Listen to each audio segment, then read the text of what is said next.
The Philosophy of Elbert Hubbard, page 39. Purpled Ease.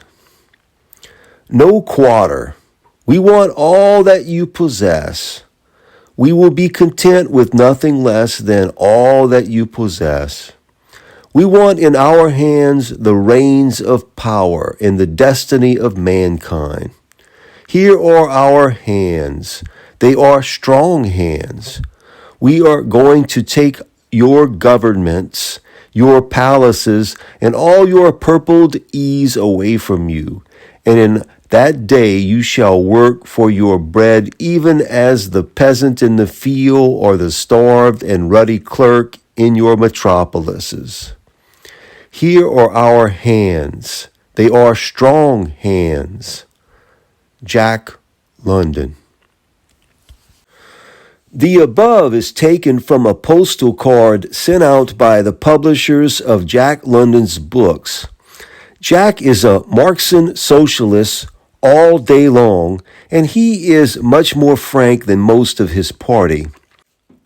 All the other socialists I ever met alternately admit and deny that what they want is a division of property. Jack London stands by his guns and declares, "We want all you possess." And when he says you, he means the people who own property.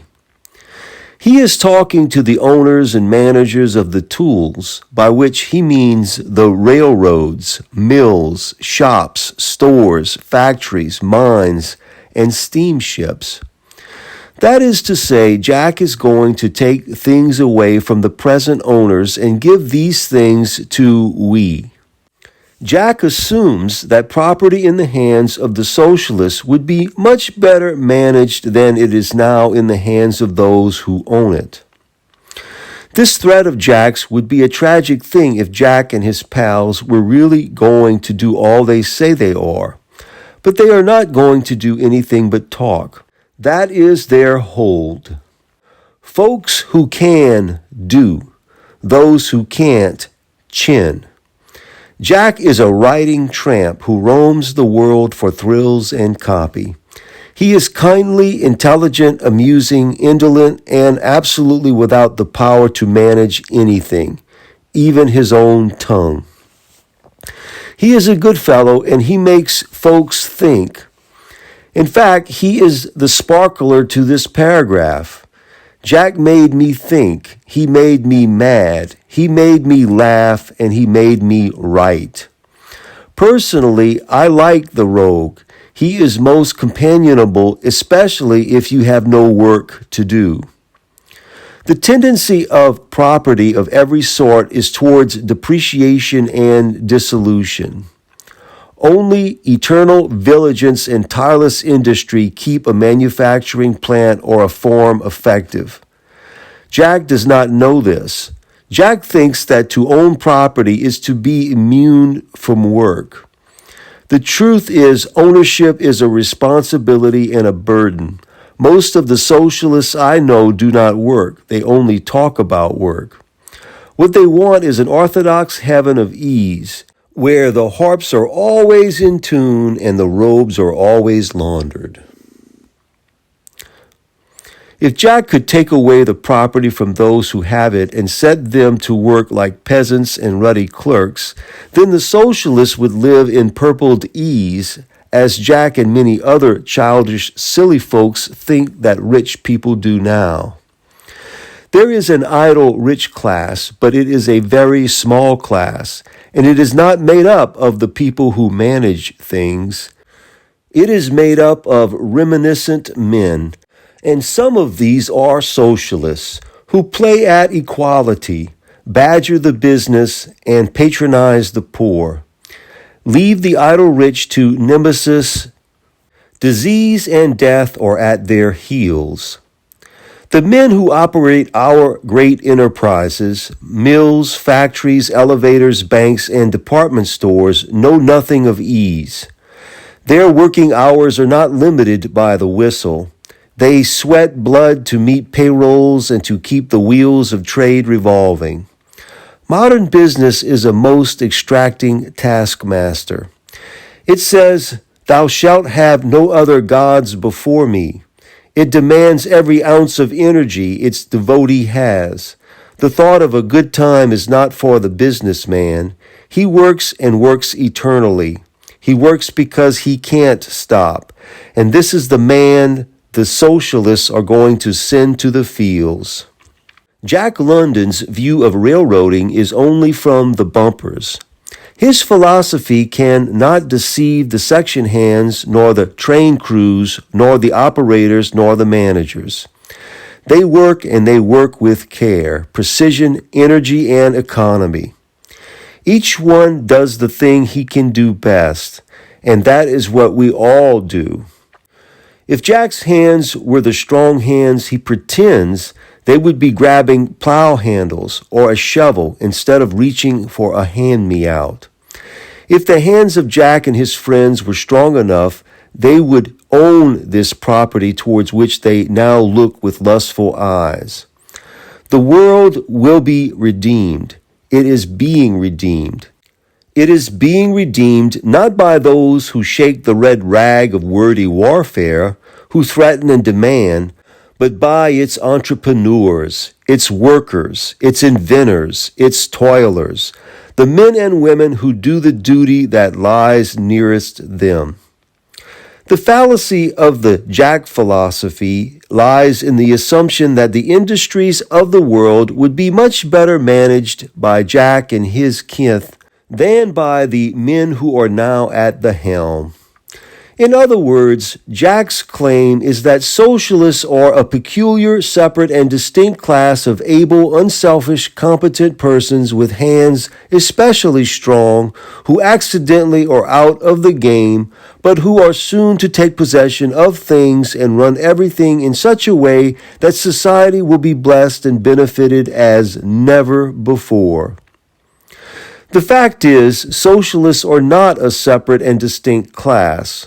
We are all children of Adam and Eve, and the differences in us are more apparent than real.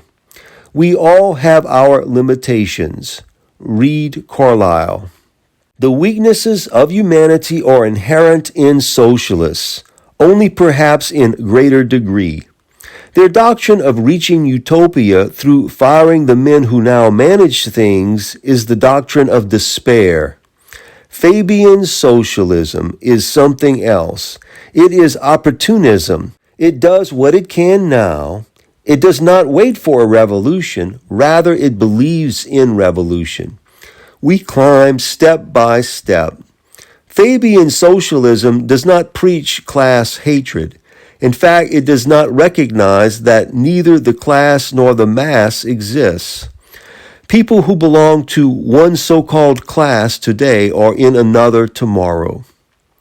Most of our so-called predatory rich wiggled up out of the mass, and they may be poor again.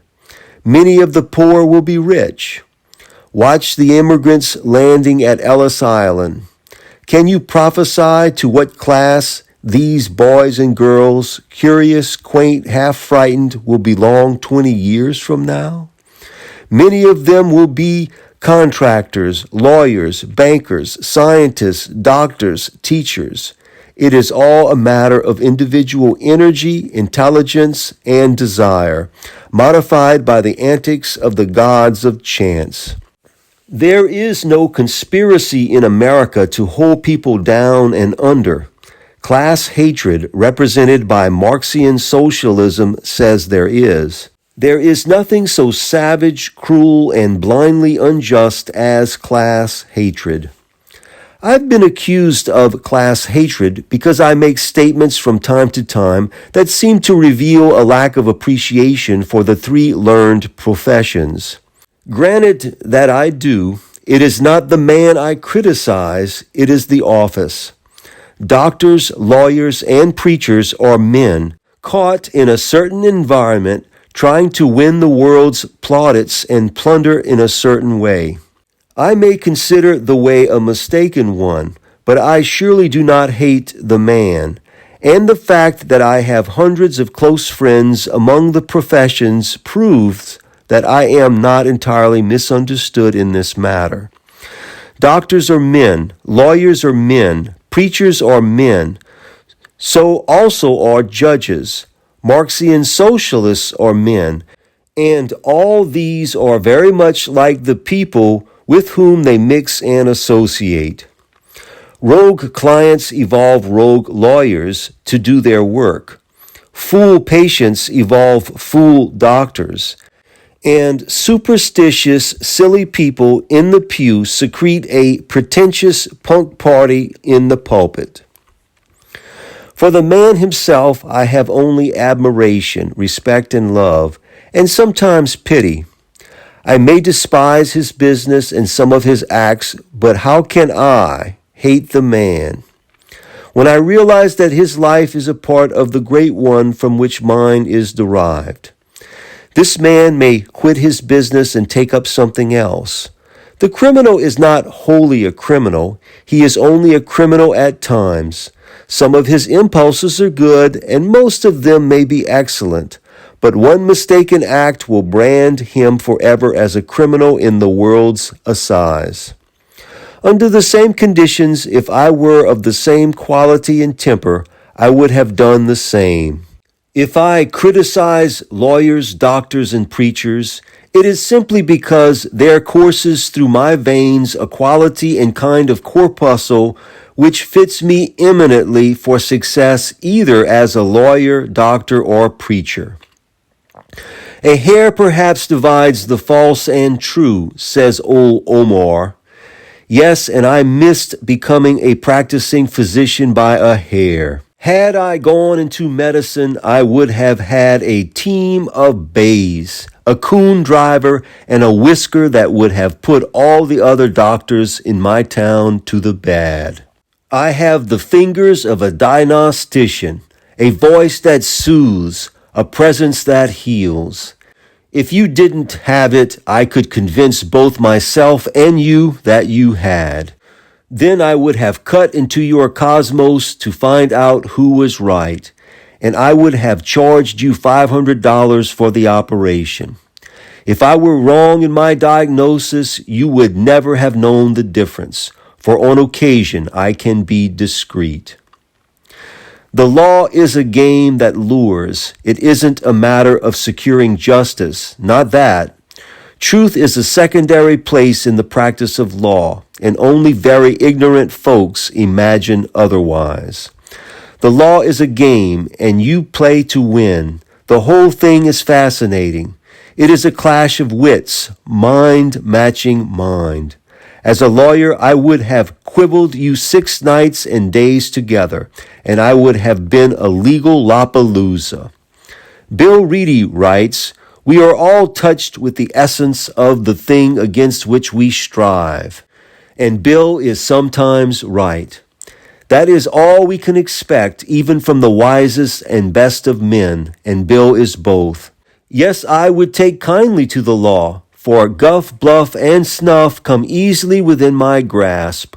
I can cross-buttock a fact, sidestep an equality, and befuddle a judge, some judges, crimiflex the jury, jiggle with justice, put reason astride of a barbed wire fence, and prevent a witness from keeping his oath to tell the truth, the whole truth and nothing but the truth.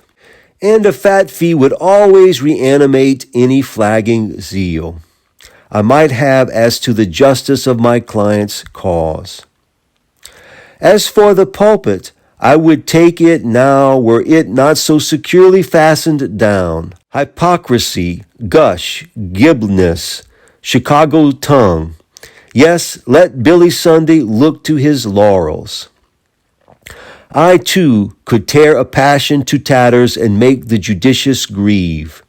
I could hypothesize myself into a belief that souls were lost, like collar buttons under a bureau, and I was the only man to rescue them.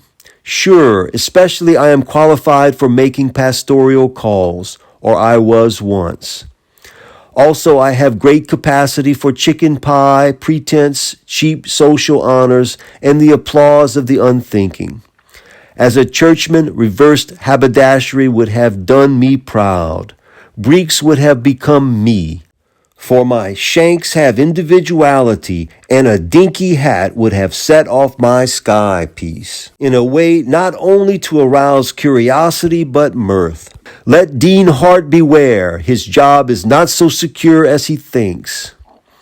Dr. Samuel Johnson was for a time a member of Parliament in the capacity of cub reporter. One certain speech he reported, and when the gentleman who had made the speech read the report, he didn't exactly recognize it. So he went to Johnson and said, "Look 'ere, young fellow, I didn't say that." "Certainly not," said Johnson, "certainly not, but that is what you should have said."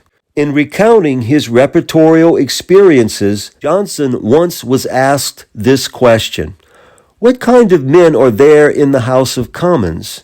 And Johnson replied, "Take the first 50 men you find walking up Fleet Street." Johnson knew that all men, regardless of their condition in life, are at heart very much alike. And when fate has flung a man into a certain situation, the man will, if it is a place of some honor, give himself all the credit for having attained it. If it is a position that perhaps carries no honor, the party will always blame someone else for putting him there. We credit ourselves for our successes, we blame others for our faults. Also, we justify ourselves in everything we do. And wise men see plainly that this self-justification is a part of nature's great law of self-preservation. The exaggerated ego is a primal necessity. Good men all and everywhere multiply the value of their work by 10. Success in life consists in convincing yourself that you are the whole cheese, and then getting the world to accept your view. Rostan's rooster was fully assured in his own mind that the sun would not come up if he did not crow. The hens, being told this by the rooster, cackled it back to him, and it became a crystallized part of the Orthodox zeitgeist. And it would have so remained for all time, but for an accident of love, when a guinea hen became enamored of the boss of the barnyard. So life is a paradox, and love is not only illusion, but it is also the great enlightener. Now I know Jack London, I know the proletariat, I know the predatory rich, and this I know, that as far as happiness is concerned, each and all of them have an equal portion.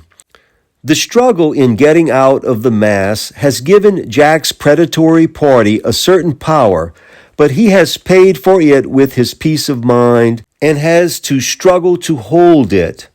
Purpled ease is a thing that exists only in Jack's mental vacuum. That is where the tramp has the start of the millionaire. The tramp can dream it. The other fellow has no time even to think it. When John Wesley saw the condemned criminal being taken to the Tyburn tree, he turned to his friend and exclaimed, "But for the grace of God, there goes John Wesley." When Walt Whitman looked upon the wounded and dying soldier, he said, "I am that man." Emerson wrote in his essay on justice, "I have in me the capacity for every crime."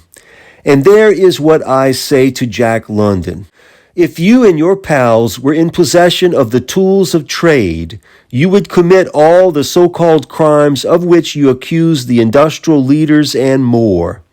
The fact that your heart is full of hate proves your unfitness to govern. These men now in power have climbed step by step to their present position, and at every step had to prove their worth before they were allowed to go on. These tools of which you speak are sharp, and men like you, unskilled in their use, would cut others with them, and they in turn would take the tools and cut your head off. Your hands are not as strong as you imagine. The strength of the hands of men is not proven by assertion. It is proven by use. How far can you put the shot? Power unrestrained is always tragic. The world is held in place by the opposition of forces. The men in power are ballasted by responsibility, as never before in history. You have your use as an agitator, so go it, Jack, and say your say. That fly on the wheel of the chariot of Achilles said, "Oh, see just what a dust we do kick up." And this remark of the fly has added to the gaiety of nations. But get enough flies on the chariot of Achilles, and not a wheel revolves. The Egyptians in Moses' time battled with swarms of flies. When the flies scored home runs and base hits, self-interest and the tug of inertia have hypnotized you, Jack, until you, being down in the gutter through choice, see only your side. Yet your barbaric yap is being heard, and I am your antipodal organ passing it along. Meanwhile, you ride on the bumpers provided by the truss, and these bumpers carry you forward to your destination. The pie you eat is made by the pie trust, yet you find it palatable and ask for more. If the pie trust didn't make good pies and sell them at a fair valuation, housewives would make their own pies. Or they might find pie timber too expensive, and then you would go pieless. The great consolidated industries serve society, and their very existence turns on their ability to minister and to help. That which does not serve dies. If the trusts overcharge, they invite competition and disillusion. Success lies in cooperation and reciprocity, and the hope of the future is in the fact that the world knows it. We can't go back to chaos and start over. We must go on. Light lies ahead, not behind. We are not going to take off the train crews and put the tramps in possession. There are accidents occasionally now, but there would be more then. Safety lies in getting rid of the tramps. One wide-awake, vigilant man at the switch is worth more to society than all the tramps who ride the brake beams. Get to work, Jack, and if you can't find a job you want, then take one you can get. To prove yourself able to wrestle a big job, get busy and take care of a little one. Power does not reveal itself in scolding, and with all your getting, get busy. Yours for the evolution. End of Purpled Ease, page 56 of The Philosophy of Elbert Hubbard, narrated by Rex King.